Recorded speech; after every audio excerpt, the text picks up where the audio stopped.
Hello friends, welcome our channel MCQ centre. तो दोस्तों, आज ये हमारी सीआरपीसी की दूसरी क्लास है। तो दोस्तों, हमने पहले क्लास में बताया था कि अपराध क्या है।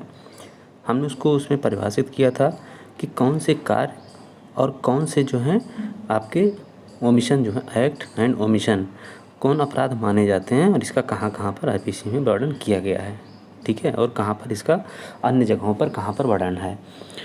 तो उम्मीद है कि आपने पुराना वीडियो देख लिया होगा। अगर नहीं देखा है तो वीडियो के डिस्क्रिप्शन में जा कर के उसको देख सकते हैं, क्योंकि उसको देखना बहुत ही ज़रूरी है। जब उसको आप देखेंगे आगे तभी आपको ज़्यादा समझ में आएगा, क्योंकि अपराध के प्रकार के बारे में समझने से पहले आपको अपराध को समझना होगा कि हम किस कार्य और एक्ट को, यानी किस एक्ट और ओमिशन को हम अपराध माने और किसको ना माने।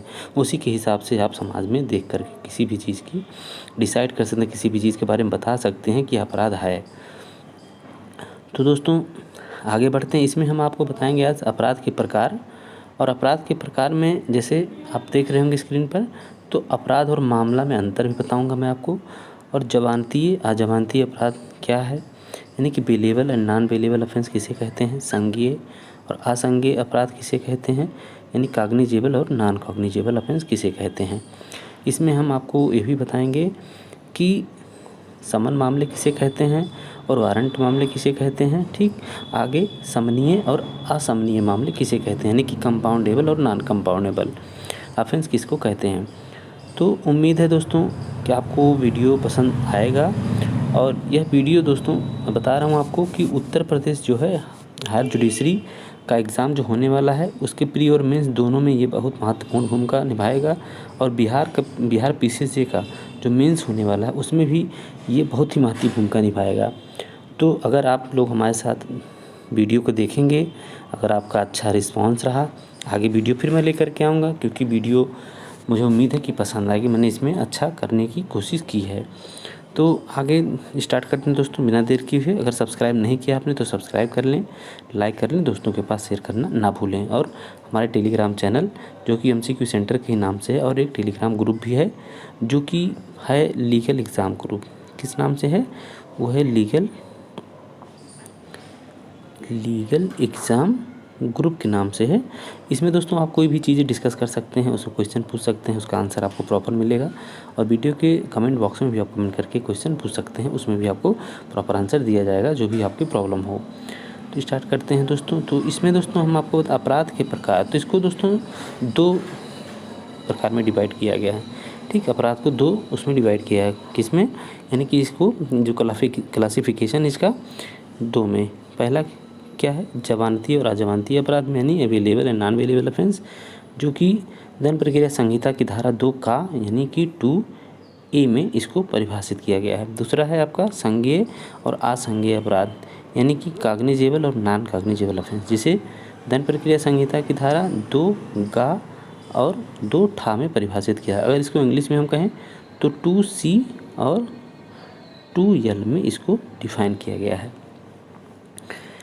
आगे दोस्तों, जमानती अपराध किसे कहते हैं, प्रश्न उठता है। हमने यहाँ बताया कि जमानती और अजमानती अपराध। तो जमानती अपराध किसे कहते हैं, तो आप जब बेयर की लैंग्वेज पढ़ेंगे तो उसमें आपको मिलेगा कि जमानती अपराध से ऐसा अपराध अभिप्रेत है जो प्रथम अनुसूची में जमानतीय के रूप में, ठीक है, प्रथम अनुसूची में जमानतीय के रूप में दिखाया गया है, या तत्समय प्रवृत्त किसी अन्य विधि द्वारा जमानतीय बनाया गया है और अजमानतीय अपराध से कोई अन्य अपराध अप्रेत है। यानी कि जमानतीय अपराध से ऐसा अपराध अप्रेत है जिसको दंड प्रक्रिया संहिता की प्रथम अनुसूची में जमानतीय के रूप में दिखाया गया है, या तत्समय प्रवृत्त किसी अन्य विधि द्वारा जमानतीय बनाया गया है। ठीक भाई, तो दंड प्रक्रिया संहिता में एक सूची दी हुई है जो कि प्रथम अनुसूची है। इसको वहाँ पर आप बेयर एक्ट में इसको देखेंगे दिया गया है। इसमें लिस्ट दी हुई है जितने भी अपराध, यानी कि जो भी भारतीय दंड संहिता के अंतर्गत कौन से अपराध जमानती हैं, कौन से अजमानती हैं, उसकी पूरी सूची दी गई है, वहाँ से आप देख सकते हैं। और या उसी समय, यानी कि उसी समय तत्समय प्रवृत्ति, यानी कि जिस समय ये लागू है आपका दंड प्रक्रिया संहिता और आईपीसी, उसी समय कोई और भी विधि है, यानी वर्तमान में कभी भी कोई भी विधि जो है उसमें भी अगर किसी अपराध के बारे में बताया गया है कि वह जमानतीय है या अजमानतीय, तो उसको जमानतीय अजमानतीय समझा जाएगा, और अजमानतीय से कोई अन्य अपराध अभिप्रेत है। ठीक, आगे है दोस्तों, भारतीय दंड संहिता में बताए गए अपराधों में कौन से जमानतीय हैं और कौन से अजमानतीय। या सीआरपीसी की प्रथम अनुसूची, हमने कहा कि जो है इसकी जो सूची है भारतीय दंड संहिता में कौन से अपराध जमानती हैं और कौन से अजमानती हैं, सीआरपीसी की प्रथम अनुसूची के स्तंभ 5 में, किसमें, स्तंभ 5 में स्पष्ट रूप से बता दिया गया है। ठीक। और दूसरे अधिनियमों के अनुसार जो अपराध माने जाते हैं, यदि उसी अधिनियम में स्पष्ट तौर पर बता दिया गया है कि कौन कौन से अपराध जमानती हैं और कौन अजमानती है, तो उसके अनुसार ही उसकी प्रकृति निश्चित होगी। यानी कि सीआरपीसी में सिर्फ भारतीय दंड संहिता के अपराधों की सूची दी गई है, अन्य जो अधिनियम हैं उनकी सूची इसमें नहीं दी गई है, क्योंकि बहुत ढेर सारे अधिनियम हैं।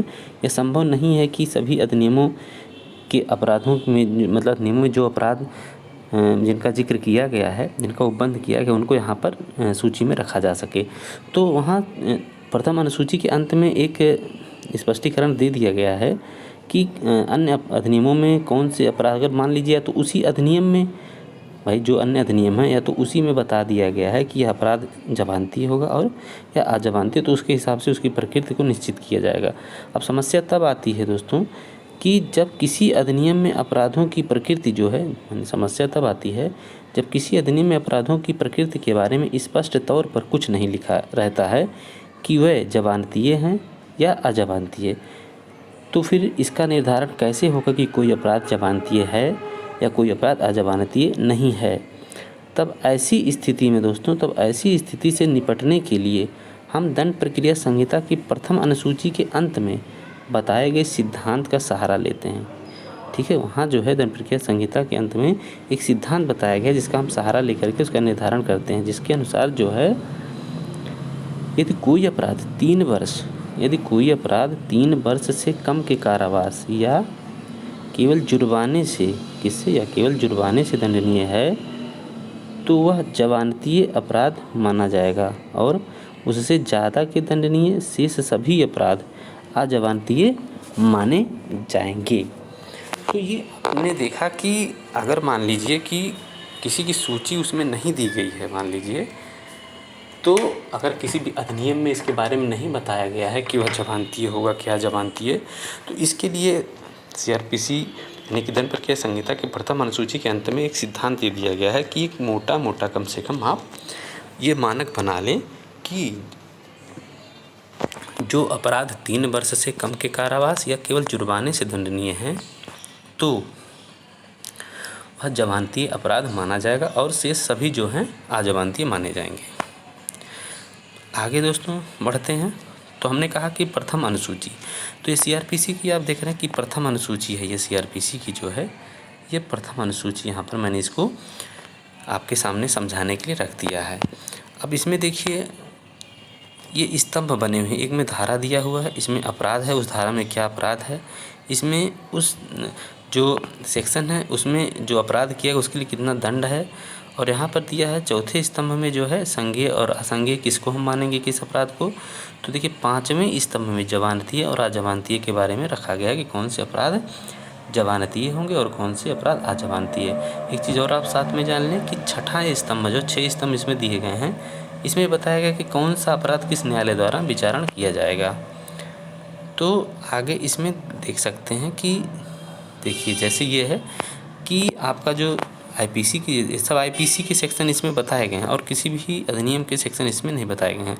तो इसमें जो है सेक्शन 133, तो इसमें जो ऑफिसर सैनिक, नौ सैनिक या हवाई सैनिक द्वारा अपने वरिष्ठ ऑफिसर पर जब वह ऑफिसर अपने पद निष्पादन में हो हमले का दुष्प्रेरण, तो इसके लिए क्या है, अगर कोई व्यक्ति ऐसा करता है तो 3 वर्ष के लिए कारावास और जुर्माना। तो यह कैसा है, ये है आपका जो है ये अजमानतीय अपराध है। आपने ऊपर देखा तो यह आईपीसी के लिए सिर्फ है, तो आईपीसी के लिए तो कोई आपको दिक्कत ही नहीं है, क्योंकि उसको यहाँ पर एक एक सेक्शन के बारे में आपको यहाँ सूची दे दी गई कि कौन जमानती है। देखिए जैसे यहाँ जमानती है कि कौन जमानती है कौन अजमानती है, इसके बारे में आपको यहाँ पर पूरी सूची दे दी गई है। अन्य अपराधों के बारे में जो है उसके लिए आपको वही फार्मूला अपनाना पड़ेगा कि मान लिया अन्य अधिनियम में जो है और वहाँ पर उस अधिनियम में उसके बारे में स्पष्ट तौर पर नहीं बताया गया है कि कौन से जमानतीय हैं और कौन से अजमानतीय। तो आपको प्रथम अनुसूची के अंत में जो सिद्धांत बताए गए हैं, यानी कि 3 वर्ष से कम या केवल जुर्माने से जो अपराध दंडनीय है वो होंगे आपके जमानतीय अपराध, और अन्य जो होंगे वो अजमानतीय अपराध होंगे। आपको उस सिद्धांत को याद रखना होगा। तो आगे बढ़ते हैं हम। इसका हमको लगाने या समझाने का बस इतना ही उद्देश्य था कि आप देख लें स्तंभ कैसे दिया हुआ है, आप बेरक पलटेंगे आपको पीछे मिल जाएगा। आगे फिर है, यदि जमानती अपराध के आरोपी व्यक्ति को वारंट के बिना गिरफ्तार या हिरासत में लिया जाता है तो उसे जमानत पर रिहा होने का अधिकार है। यानी कि अगर मान लीजिए कोई अपराध है जो जमानतीय है और उसके लिए किसी व्यक्ति को अगर वारंट के बिना अगर गिरफ्तार किया जाता है या हिरासत में लिया जाता है तो उसे अपना जमानत पाने का अधिकार है। वह अधिकार के रूप में अपनी जमानत के लिए दावा कर सकता है। लेकिन इसके उलट क्या है, इसका मतलब यह नहीं कि अगर अपराध अजमानतीय है, ठीक है भाई, इसका मतलब यह नहीं कि अगर अपराध अजमानतीय है तो उसे कभी भी जमानत पर रिहा नहीं किया जाएगा। यानी कि ऐसा नहीं है कि सिर्फ जमानतीय मामलों में ही जमानत मिलती है और अजमानतीय मामलों में कभी जमानत नहीं मिलती है। लेकिन अजमानतीय मामलों के लिए क्या है, इसमें है कि इसका मतलब यह है कि ऐसी स्थिति में उसे जमानत पर रिहा किया जाए या ना किया जाए यह संबंधित प्राधिकारी के विवेक पर, किस पे, विवेक पर छोड़ दिया गया है कि वह मामले के हिसाब से ये समझे कि मामला कितना गंभीर है और जो अपराधी है वो समाज के लिए कितना घातक है, या उसे जो उसके समक्ष जो साक्ष्य आएंगे उस पर वह मतलब कि उसको देख करके समझ करके तो अपनी बुद्धि का प्रयोग करके वह डिसाइड करेगा कि उसे छोड़ने लायक है या नहीं छोड़ने लायक, यानी कि उसे जमानत देने लायक है या नहीं देने लायक है। आगे दोस्तों आता है कि संज्ञेय अपराध और असंज्ञेय अपराध। हमने कहा कि उसमें था cognizable and non cognizable offence किसे कहते हैं। तो संज्ञेय अपराध से ऐसा अपराध प्रेरित है, तो इसको दोस्तों आप CRPC का जो धारा 2 है 2C में इसको बताया गया संज्ञेय अपराध को। तो संज्ञेय अपराध से ऐसा अपराध प्रेरित है जिसके लिए एक पुलिस अधिकारी दंड प्रक्रिया संहिता की प्रथम अनुसूची के या तत्समय प्रवृत्त किसी अन्य विधि के अनुसार वारंट के बिना गिरफ्तार कर सकता है। अब इसमें जब बेयर एक्ट पढ़ेंगे तो इसमें सीधे लिखा कि ऐसा अपराध प्रेरित है जिसके लिए, और संज्ञेय मामला से ऐसा मामला प्रेरित है जिसमें पुलिस अधिकारी, तो संज्ञेय जो है आपका एक अपराध है, एक संज्ञेय मामला। तो हम आपको अभी आगे अपराध और मामला में अंतर बताएंगे। तो यहाँ सिर्फ आपको सीधा सीधा समझने के लिए जानिए कि संज्ञेय अपराध में पुलिस को बिना वारंट के किसी व्यक्ति को गिरफ्तार करने का अधिकार दिया गया है, उसको शक्ति दी गई है, ठीक है। पुलिस अधिकारी दंड प्रक्रिया संहिता प्रथम अनुसूची के या तत्समय प्रवृत्त किसी अन्य विधि के अनुसार वारंट के बिना गिरफ्तार कर सकता है। और असंज्ञेय से ऐसा अपराध प्रेरित है जिसके लिए एक पुलिस अधिकारी को वारंट के बिना गिरफ्तारी का अधिकार नहीं है। यानी कि ये जो संज्ञेय और असंज्ञेय मामले का जो आपका क्लासिफिकेशन है ये अपराध की गंभीरता के हिसाब से रखा गया है, ठीक। तो आगे फिर बढ़ते हैं कि कौन से अपराध संज्ञेय होंगे और कौन से असंज्ञेय। इसके लिए कोई दिशा निर्देश कहीं पर भी दिया नहीं गया है।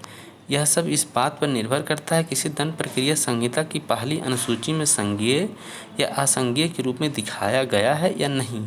यानी कि कोई मामला संज्ञेय है या असंज्ञेय, इसके लिए सरकारों ने कोई भी गाइडलाइन जारी नहीं किया है, कोई भी दिशा निर्देश नहीं जारी किया है। इसका निर्धारण जो है दंड प्रक्रिया संहिता की प्रथम अनुसूची के हिसाब से किया जाता है कि उसमें किसे संज्ञेय माना गया है और किसे असंज्ञेय माना गया है, हम उसी के हिसाब से निर्धारण करते हैं। तो भारतीय दंड संहिता के सभी अपराधों को संहिता की प्रथम अनुसूची के स्तंभ कितने 4 में 4 से स्पष्ट किया गया है कि वह संज्ञेय हैं या असंज्ञेय, ठीक। हमने आपको बताया कि स्तंभ 5 में ये बताया गया कौन जमानती है और कौन अजमानती है, और स्तंभ 4 में बताया गया कि कौन संज्ञेय हैं और कौन असंज्ञेय हैं। तो आगे फिर दोस्तों अन्य अधिनियमों में दिए गए अपराधों के बारे में अगर वहीं पर बता दिया गया है कि वे कौन से अपराध संज्ञेय अपराध माने जाएंगे और कौन से असंज्ञेय अपराध, तब उनका निश्चय जो है निर्धारण जो है उन्हीं के अनुसार होगा। लेकिन उन अन्य अधिनियमों के ऐसे अपराध जिनके बारे में अधिनियम मौन है उनका निर्धारण दंड प्रक्रिया संहिता की प्रथम अनुसूची के अंत में बताए गए सिद्धांत के अनुसार तय होगा कि कौन अपराध संज्ञेय है और कौन असंज्ञेय।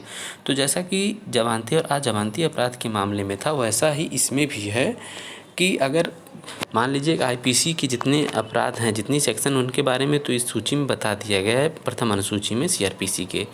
लेकिन अन्य अधिनियमों में अगर उन अधिनियमों में अगर स्पष्ट तौर पर बता दिया गया है तब तो समस्या वहीं हल हो जाती है। लेकिन अगर नहीं बताया गया है तो उसका निर्धारण प्रथम अनुसूची के अंत में दिए गए सिद्धांत के अनुसार ही होगा कि वह संज्ञेय माने जाएंगे या असंज्ञेय माने जाएंगे। तो सिद्धांत इनके बारे में क्या बताता है? तो इनके बारे में सिद्धांत कहता है कि इनके अनुसार वह सभी अपराध जिनमें 3 वर्ष से कम, कितने, 3 वर्ष से कम कारावास या केवल जुर्माने के दंड का अपराध है, असंज्ञेय अपराध हैं तथा शेष सभी संज्ञेय अपराध हैं। तो इसमें लगभग सेम दोनों की परिभाषाएं दी गई हैं जो अन्य सिद्धांत दिया गया है। यानी कि 3 वर्ष से कम कारावास है तो वहाँ बताया गया कि वो जमानतीय मामले होंगे, और केवल जुर्माने के दंड से है तब भी वह जमानतीय मामले होंगे। यहाँ बताया जा रहा है कि 3 वर्ष से कम कारावास या केवल जुर्माने के दंड से उपबंध है तो वह होंगे असंज्ञेय मामले, यानी कि इनमें पुलिस को बिना वारंट के गिरफ्तारी करने का अधिकार नहीं है। और अन्य जो मामले हैं वो होंगे संज्ञेय, और इसमें पुलिस को बिना वारंट के गिरफ्तार करने का अधिकार दिया गया, यानी कि उनको पावर दिया गया, शक्ति दी गई है। अब आता है कि संज्ञेय अपराध के मामले में एक पुलिस अधिकारी बिना किसी वारंट के या बिना मजिस्ट्रेट द्वारा जारी किए गए किसी अधिकार के आरोपी व्यक्ति को गिरफ्तार कर सकता है, और ऐसे मामले का अन्वेषण मजिस्ट्रेट के किसी आदेश या निर्देश के बिना कर सकता है। तो संज्ञेय अपराध में पुलिस अधिकारी को काफ़ी शक्तियाँ दी गई हैं कि वह बिना मजिस्ट्रेट के आदेश के भी या बिना वारंट के भी वह अपराधी को गिरफ्तार भी कर सकता है और उस मामले में अन्वेषण भी कर सकता है। तो संज्ञेय अपराध के मामले में अपराधी को न्याय के कटघरे में लाना राज्य और पुलिस की जिम्मेदारी प्रतीत होती है। तो यह जो बंद किया गया उससे यह प्रतीत होता है कि संज्ञेय अपराध के मामले में जो है, मामले में अपराधी को न्याय के कटघरे में लाना राज्य और पुलिस की, किसकी राज्य और पुलिस की जिम्मेदारी प्रतीत होती है। और असंज्ञेय अपराध के मामले में आमतौर पर एक पुलिस अधिकारी बिना वारंट के अपराधी को गिरफ्तार नहीं कर सकता, और ऐसे अधिकारी के पास ना तो कर्तव्य और ना ही ऐसे अपराध का अन्वेषण करने की शक्ति ही है जब तक कि अन्वेषण करने के लिए न्यायिक मजिस्ट्रेट द्वारा ऐसा करने का अधिकार ना दे दिया गया हो उसे। और जब पुलिस अधिकारी असंज्ञेय अपराध के मामले मजिस्ट्रेट के आदेश से अन्वेषण करता है तब उसे वह सभी शक्तियाँ प्राप्त होंगी जो संज्ञेय अपराध के अन्वेषण में होती हैं, सिवाय बिना वारंट के गिरफ्तारी के। ठीक है, बिना वारंट के गिरफ्तारी की शक्ति के उसको अन्य अधिकार सभी होंगे, सभी शक्तियाँ होंगी जो संज्ञेय मामले होती हैं। लेकिन जहाँ कोई मामला 2 या 2 से अधिक अपराधों से संबंधित है जिसमें कम से कम एक संज्ञेय है, वहाँ पूरे मामले को संज्ञेय माना जाएगा। मतलब यानी कोई ऐसा मामला है, हमने कहा ना कि अपराध और मामले में भी मैं आपको अंतर समझाऊंगा।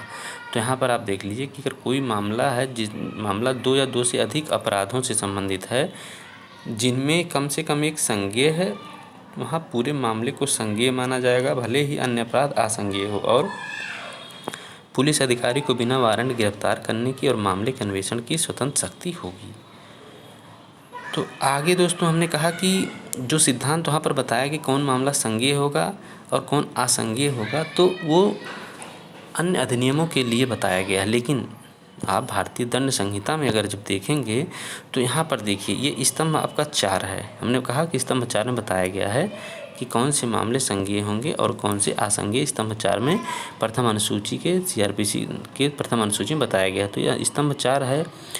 तो यहाँ पर आप देख रहे हैं कि ये 6 मास के लिए कारावास या जुर्माना या दोनों, तो यहाँ पर देखिए इसको संज्ञेय माना गया। लेकिन जो सिद्धांत बताया गया है इसको आप समझिए, ये बहुत ही आपके लिए महत्वपूर्ण चीज़ है, ये कहीं पर जल्दी बताया नहीं जाता है। तो यहाँ पर जो सिद्धांत दिया गया है उसमें यह बताया गया कि 3 वर्ष से कम के अपराध हैं या केवल जुर्माने से दंडनीय है तो मामला संज्ञेय होगा, और उसी तरीके से बताया गया था कि मामला जमानतीय होगा। लेकिन अब संज्ञेय मामलों की जो सूची दी गई है, ये जो भारतीय दंड संहिता के अंतर्गत जितने अपराध हैं उनके लिए कोई ज़रूरी नहीं है, यह बात को समझिए, उनके लिए कोई ज़रूरी नहीं कि वह 3 वर्ष से अधिक के कारावास से दंडनीय हों तभी वह, मतलब, या केवल जुर्माने से दंडनीय हो, ऐसा कोई ज़रूरी नहीं है, वह तब भी क्या है, असंज्ञेय नहीं माने जाएंगे। यानी कहने का तात्पर्य है, फिर से इसको समझिए कि अगर यहाँ पर देखिए जो सिद्धांत है उसमें ये बताया गया कि 3 वर्ष से कम के मामले अगर कारावास से दंडनीय है और केवल जुर्माने से दंडनीय अपराध जो हैं वह असंज्ञेय माने जाते हैं। ठीक, लेकिन भारतीय दंड संहिता के अंतर्गत जो अपराध हैं उनके लिए कोई ज़रूरी नहीं कि वो 3 वर्ष से कम हो तो वह असंज्ञेय माने जाएंगे, क्योंकि यहाँ पर देखिए सूची में दिया गया है 151 सेक्शन आईपीसी के कि 6 मास के लिए कारावास, जुर्माना या दोनों, फिर भी मामला संज्ञेय है। इसी तरीके से 1 वर्ष के लिए कारावास या जुर्माना या दोनों, मामला ये भी संज्ञेय है। यथोक्त मतलब जैसा ऊपर वाला है उसी तरीके से। ठीक, और इसी तरीके से 6 मास के लिए कारावास या जुर्माना या दोनों, तो वो जो सिद्धांत बना हुआ है वह आईपीसी पर लागू नहीं होता है, और अगर किसी अन्य अधिनियम में भी इस तरीके की बातें कही गई हैं तो उस पर भी लागू नहीं होता है। अगर जहाँ अधिनियम कोई मौन है, जहाँ पर स्पष्ट नहीं किया गया है, उसके लिए वो सामान्य सिद्धांत बनाया गया है। तो आप इसको अच्छे से समझ लें। ठीक, आगे देखिए आता है फिर अपराध और मामला। हमने कहा कि अपराध और मामले में अंतर आपको अभी बताऊंगा, क्योंकि जब आप पढ़ेंगे आईपीसी मतलब सीआरपीसी की धारा 2 में, जिसमें संज्ञेय अपराध के बारे में बताया गया है और असंज्ञेय अपराध के बारे में 2L में बताया गया है, यानी कि 2 जो है आपका 2 आपका अगर हिंदी में कहें ठा। ठीक है, तो इसमें दोनों में यानी कि उसमें संज्ञेय अपराध और संज्ञेय मामला के बारे में बताया गया है, और इसमें असंज्ञेय अपराध और असंज्ञेय मामला के बारे में। तो अपराध और मामला में अंतर क्या है इसको आप समझ लें। तो अपराध और मामला शब्द में अंतर क्या है, यह दोनों एक दूसरे के पर्यायवाची नहीं हैं। यानी कि इसको बहुत लोग समझते होंगे कि यह दोनों एक दूसरे के पर्यायवाची हैं, तो वाद से ये चीज़ समझ लें कि दोनों एक दूसरे के पर्यायवाची नहीं हैं, बल्कि अपराध जो है, अपराध की सूचना मिलने पर ही थाने में मामला दर्ज होता है। ये जान लीजिए कि जब वहाँ पर जो भारत साधक अधिकारी होता है उसे किसी अपराध के होने की इत्तला मिलती है, तो उसी के आधार पर वह थाने में मामला दर्ज करता है। ठीक है, वह मामला दर्ज करता है। अब मामले का संबंध जो है किसी घटना से है जिसमें एक या अधिक अपराध हो सकते हैं।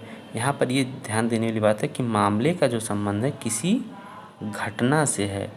अब घटना में क्या होता है, जिसमें एक या अधिक अपराध हो सकते हैं, यानी कि चोरी करने कोई गया है तो वहाँ पर क्या है, मारपीट भी हो सकती है, मर्डर भी हो सकता है, रेप भी हो सकता है। तो इस तरीके से तो घटना, जैसे वहाँ मान लीजिए घटना एक घटी कि वहाँ पर चोरी हो गया, अब उसमें क्या है, मारपीट भी हो गई, तो यह है कि किसी एक घटना से है मामले का संबंध जिसमें एक या अधिक अपराध हो सकते हैं। अब इसमें आप ये देखिए कि मामले 2 प्रकार के हैं, समन मामले और वारंट मामले। अब समन मामलों को परिभाषित किया गया है सीआरपीसी की धारा 2 यानी कि 2W में, और इसको 2 यानी कि 2X में। ठीक है, इसको डिफाइन किया गया है वारंट केस को, और इसको समन केस को इसमें डिफाइन किया गया है। अब समन मामला से ऐसा मामला प्रेरित है जो किसी अपराध से संबंधित है और जो वारंट मामला नहीं है, और वारंट मामला से ऐसा मामला संबंधित है जो मृत्यु, आजीवन कारावास यानी कि जो मृत्यु, आजीवन कारावास या 2 वर्ष से अधिक की अवधि के कारावास से दंडनीय किसी अपराध से संबंधित, यानी वारंट मामला मतलब गंभीर मामला है। और जो ऐसा नहीं है वो उसको हम कहते हैं समन मामला, यानी कि ऐसा मामला जो अपराध से संबंधित है और जो वारंट मामला नहीं है। यानी कि समन मामला भी अपराध से ही संबंधित होता है और वह वारंट मामला नहीं होता है। यानी कि 2 वर्ष तक अगर जो मामले, अगर मान लीजिए यहाँ 2 वर्ष से अधिक की अवधि है, यानी कि 2 वर्ष या 2 वर्ष से कम से दंडनीय जो अपराध हैं वो जो होते हैं वो समन मामले माने जाते हैं। यहाँ से इसका आप सेंस निकाल सकते हैं। यानी कि जो अगर कोई ऐसा मामला है जिसमें सिर्फ सज़ा 2 वर्ष तक या 2 वर्ष से कम की है, तो वो मान लीजिए कि वह मामला आपका समन मामला होगा। ठीक, ऐसा वर्गीकरण करने का आधार उस अपराध की गंभीरता है जिससे मामला संबंधित है। मामले में अपनाए जाने वाली विचारण प्रक्रिया के प्रकार को निर्धारित करने के लिए ऐसा वर्गीकरण उपयोगी है। वारंट मामले की निर्धारित विचारण प्रक्रिया समन मामले के लिए प्रदान की गई विचारण प्रक्रिया से कहीं अधिक विस्तृत है। तो यह जो वर्गीकरण है विचारण के लिए ऐसा वर्गीकरण किया गया, यानी समन मामला और वारंट मामला का वर्गीकरण अभियुक्त व्यक्ति के लिए आदेश का जारी करने में भी महत्वपूर्ण भूमिका निभाता है कि अभियुक्त की उपस्थिति के लिए समन जारी किया जाए या वारंट। तो यह जो आपका क्लासिफिकेशन किया गया है यह ट्रायल के दृष्टिकोण से किया गया है, और उसको जब आदेश का निकाला जाता है तो उसमें भी यह सुविधा प्रदान करता है कि इसको समन निकाला जाए या वारंट उसके लिए जारी किया जाए।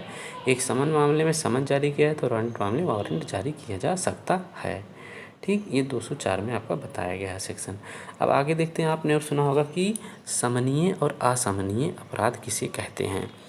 तो समनीय यानी कि कंपाउंडेबल, समनीय यानी कि कंपाउंडेबल, ठीक है, कंपाउंडेबल, और असमनीय यानी कि नॉन कंपाउंडेबल। तो समनीय मतलब जिसका समन किया जा सके, जिसमें समझौता किया जा सके। समनीय मतलब इनका समझौता किया जा सके, आपस में बातचीत करके उसको ख़त्म किया जा सके। और जो ऐसे जो असमनीय यानी कि उसमें समझौता हो ही नहीं सकता है। तो यह आपका सीआरपीसी की धारा 320 में बताया गया कौन से अपराध समनीय होंगे और कौन से असमनीय।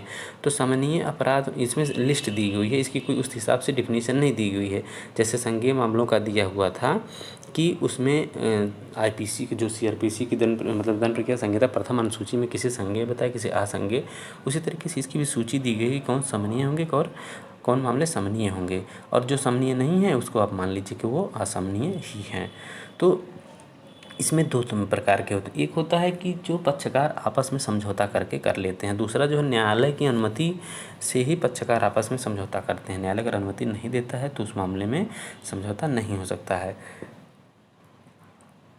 तो इसमें जो है 320 का पहला जो है इसमें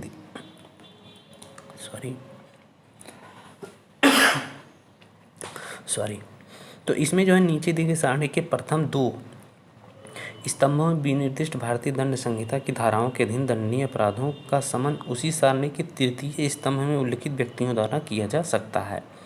तो इसमें जो है दोस्तों आप देखिए, ये इसमें अपराध के बारे में बताया गया है प्रथम सारणी में। इसमें अपराध कौन सा है और इसमें जो है सेक्शन बताया गया है। और इसमें क्या है कि वह व्यक्ति जिसके द्वारा अपराध का समन किया जा सकता है उसके बारे में यहाँ बताया गया है कि कौन व्यक्ति अपराध का समन कर सकता है। ठीक, और हमने बताया कि या तो दोनों व्यक्ति, कुछ मामले हैं जिनमें दोनों व्यक्ति आपस में पहल करके कर सकते हैं, उसमें न्यायालय की अनुमति की ज़रूरत नहीं होती, तो उसकी लिस्ट यहाँ पर दी हुई है। ये पहली सारणी में, ये पहले जो इसका जो क्लास है इसमें जो है आपका क्लास 1, ठीक है, 320 के क्लास 1 में दोनों व्यक्ति आपस में अगर सहमत हैं तो आवेदन दे करके न्यायालय में वो समझौता कर सकते हैं। ठीक, और दूसरा है दोस्तों, आप इसमें लिस्ट दी गई, आप उसको देख सकते हैं। इसमें 300 जो धारा 320 है उसमें दिया गया है। अब दूसरा जो है आपका क्लास 320 का 2, इसमें दिया है कि नीचे दी गई सारणी के प्रथम 2 स्तंभ में विनिर्दिष्ट भारतीय दंड संहिता की धाराओं के अधीन दंडनीय अपराधों का समन उस न्यायालय की अनुज्ञा से, यानी कि अपराधों का समन जो है उस न्यायालय की अनुज्ञा से जिसके समक्ष ऐसे अपराध के लिए कोई अभियोजन लंबित है, उस सारणी के तृतीय स्तंभ में लिखित व्यक्तियों द्वारा किया जा सकता है। तो हमने बताया कि उसमें जो है बस ये कहा गया कि कोई भी अपराध तृतीय सारणी में जो व्यक्ति हैं उनके द्वारा समन उसका किया जा सकता है। लेकिन इसमें जो है जो न्यायालय उसका विचारण कर रहा है, जो न्यायालय उसका विचारण कर रहा है, तो वही उसकी बिना अनुमति की, उसकी अनुज्ञा से ही उस मामले का उन व्यक्तियों द्वारा जो ये है, इस सारणी का जो व्यक्ति है वो समन कर सकता है। बिना उसकी अनुज्ञा के उसका समन नहीं हो सकता उस अपराध का। तो ये लिस्ट दी हुई है, पूरा कंप्लीट नहीं है, इसको आप उस वहाँ से देख सकते हैं। तो जितने की लिस्ट दी गई बस वही मामले कंपाउंडेबल हैं, और जिनकी लिस्ट नहीं दी गई वो मामले नॉन कंपाउंडेबल हैं। तो उम्मीद है कि आपको अच्छा लगा होगा वीडियो। तो अगर आपने सब्सक्राइब नहीं किया चैनल को तो सब्सक्राइब कर लें, लाइक कर लें, दोस्तों के पास शेयर करना ना भूलें, और टेलीग्राम चैनल को भी ज्वाइन कर लें, वहाँ से आपको PDF मिलता रहेगा। तो दोस्तों आज के लिए इतना ही, नमस्कार, धन्यवाद।